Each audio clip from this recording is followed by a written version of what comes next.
Hi guys, it's Joe from the Jonathan Draycott Golf Academy. We're just going to go through a quick tutorial on how the right elbow should work in the backswing and sort of into early transition into the downswing. What people always look at from a face on camera is what they can see in front of them, so they're never putting emphasis on the right elbow. It's always left side, left elbow, keeping my left arm straight. Now, more importantly than the left arm, the right arm and how the right elbow works is a massive influence on how the whole of the backswing works. Now, common traits we always see in backswings is starts with kind of setup really, and how the biceps are sort of formed at setup. So in the perfect setup, what you'd have is biceps that are pointing forwards. Now, what this tends to do is it allows this right elbow to fold in a certain way that keeps the elbow underneath the shoulder joint. Now, we see all day, every day, the scapula sort of rounded at the top, the shoulder blades rounded, the biceps pointed in. Now, straight away, this gets the rounded shoulders engaging in a way that the elbow pops out and gets really high. So the initial checkpoint that we're after with that right elbow is biceps forward, then work your grip in. From here, we can keep that right elbow underneath the shoulder, okay? We see all day, every day golfers who set up very rounded, straight away the right elbow disconnects from the gut, from the body, the elbow gets very behind them, the club gets very steep, this joint gets very, very narrow, okay?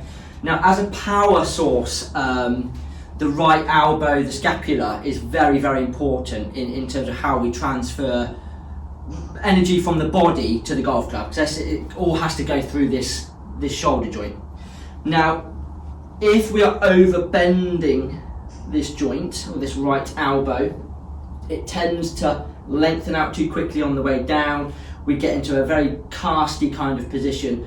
If we can keep this right elbow at roughly 90 degrees, which for most golfers will find quite hard to start with because there's a big stretch involved, it enables us to transition where we can just lower everything together, retaining those angles.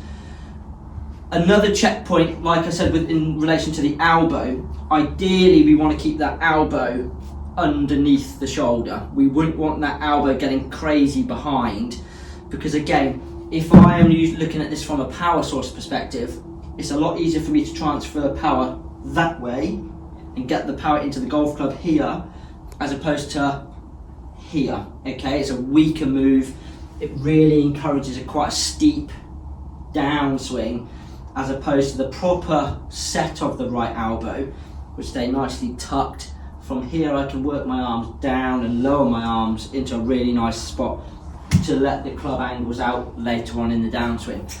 So some key checkpoints that we're after is the setup, making sure that the biceps are forward.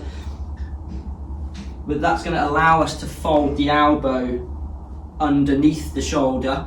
We don't want the elbow popping out and away from the body early, because that's immediately getting you into a sticky position. From here, retaining that elbow underneath the shoulder or in behind the shoulder. We won't want that popping out too much. We want the right elbow bend to be nice and wide. We don't want this narrow collapsed position at the top. Easy way to feel that is fist with your left hand, pop it into the join of your right crease in your elbow. We don't want to feel that crushed. If that gets crushed, we know we're narrow. We want nice and wide positions. And what this will also do, instead of creating a false backswing turn or length of swing, it's going to encourage us to really rotate, create some stretches in the backswing.